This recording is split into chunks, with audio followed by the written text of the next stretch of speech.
Day 986 of the Ukrainian War Map, also known as the Russo-Ukrainian War. Juzzie here, and today is another update as I take a simplified and down-to-earth approach to some of the most important happenings on the ground in Ukraine. So starting off, we'll take a look at those Russian losses, as currently Russia sits on more than 701,000 military personnel losses, representing an additional 1,260 losses in the past day. Then as for hardware losses, 15 tanks, 43 APVs, 29 artillery, plus a substantial 2 air defense system components, including this all-in-one OSA mobile air defense system most recently. You may also notice Russian losses of this excruciatingly essential piece of hardware is now getting very close to the 1,000 milestone, which has in real time been leading to gaping wide open airspace defense insufficiencies for Russia,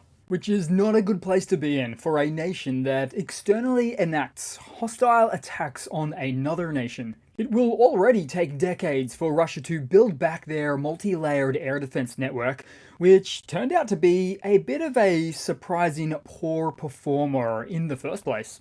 Then speaking of milestones or records, another record has been shattered, as the General Staff of the Ukrainian Armed Forces confirmed October as the month with the highest Russian personnel losses throughout the entire war. A staggering 41,980 loss count. And given October has been one of the most active months we've ever seen, with so many active battlefronts, these latest figure updates are fairly consistent with the actual realities on the ground, the current state of war.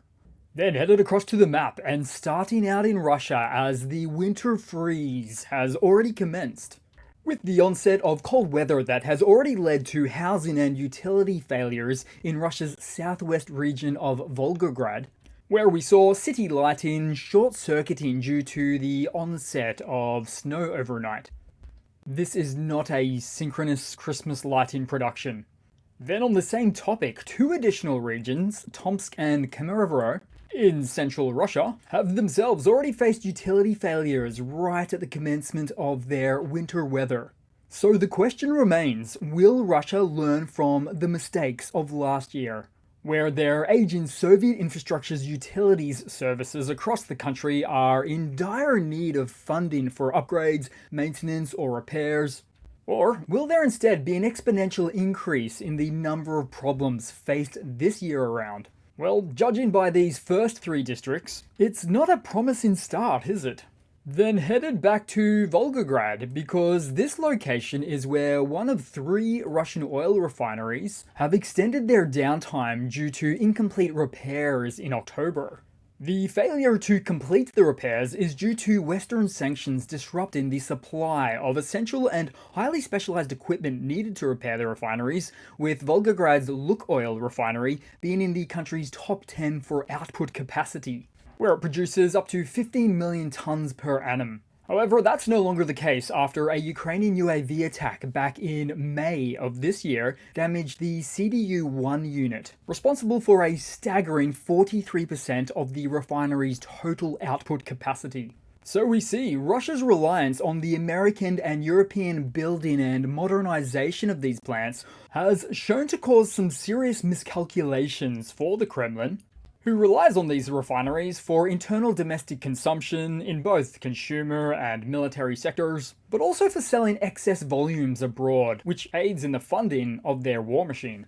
Then headed to Kursk, where an invading Asian army takes on Europe for perhaps the first time since Genghis Khan's 13th century Mongol Empire invasion of Europe. So starting off, North Korean Foreign Minister Choi Sun-hui met with Russian President Vladimir Putin in Moscow yesterday, delivering greetings from Kim Jong-un right as 11,000 North Korean troops reportedly prepare to support Russian forces in Kursk, amid strengthening ties between these two nations, where Russia is essentially using a barter system with North Korea in exchanging rice for soldiers. There's also early reports of Ukrainian soldiers confirmed to have actually been fired upon by North Koreans in this region, but we do await for further updates. That is to say, further frontline updates on top of the already great deal of video evidence showing Kim Dynasty soldiers already inside of Russia. But then as for specifics on the map, on the western Kursk front, heading in the direction of Ubikovka, as we saw the case of a Russian AFV, an armoured fighting vehicle exploding after it was hit by a Javelin ATGM, the anti-tank guided missile. And close by, numerous wrecks were also spotted by a recon drone from Ukraine's 1st Tank Brigade, very close to this location. Then continuing to head west, as we also saw Ukrainian artillery strikes on Russian positions with a precision strike northwest of the village of Novy Pot. Then headed into the Ukrainian Donbass region as the AFU's constant repelling of Russian forces between, in this case, Toretsk and New York, has led to a small number of Russian soldiers surrendering to the Ukrainian soldiers in Nelipivka. Then headed to the Kharkova direction, where it's an extremely active zone right now, and in particular, Katarinivka, a location that exists right on the southeastern front lines, where there were strikes on dismounted units leading to 2 abandoned Russian Ural MRAPs and 1 turtle vehicle of some description. We also saw some more 2-wheel army motorbikes, like this one, and it's quite rare to see them abandoned and parked upright like this. They're usually just tossed to the side. But clearly this one only has seconds to go before it's no longer sellable on Craigslist. Then just north of here in the same direction, there's been a number of ongoing reports coming out of the village of Elinka, northeast of Kharkova, about Russian forces losing vast amounts of equipment trying to drive Ukrainian paratroopers out of the village, which is all very likely shown from previous photos and videos of display that lacked geolocating data at the time.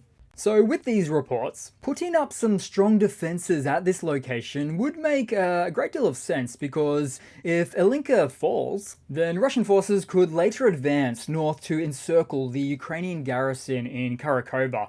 Or put another way, it's one such important line of defense for the AFU as a means to inflict the most destruction on the invading forces. Then briefly headed up north to Hilaboka, which is in the northeast of Kharkiv, as a Ukrainian Telegram channel reports of an AFU advance west of the town. With a move like this, risking cutting the town's main supply route, or MSR, for Russia to the north, leaving only smaller SSRs existing further east, the secondary supply routes. Then headed to Zaporizhia, Orikhiv, or southwest at Novofedorivka, for something we don't hear about often, or see for that matter, as a Ukrainian MiG-29 dropped 2 GBU-39 SDB glide munitions on accumulations of Russian forces. The air-launched GBU-39s have a range of 110 kilometers or about 70 miles, and were oddly found to initially have a bit of a susceptibility to certain Russian electronic warfare countermeasures. However, with some updates, a lot of it software modifications, they were then able to overcome those issues. And so here we see them today. Then taking a look around on the map, because somewhere in the east, to something we don't see every day, a Ukrainian drone with a net shooter that intercepts a Russian Mavic 3 in the east, showcasing Ukrainian success in countering Russian drones through different kinds of methodologies, and saving another Ukrainian drone, instead of being used for a direct head-on interception. Now, from memory, the Ukrainian armed forces commenced testing the net shooters on small drones back in July, so it's always interesting to see testing coming full circle to combat ready.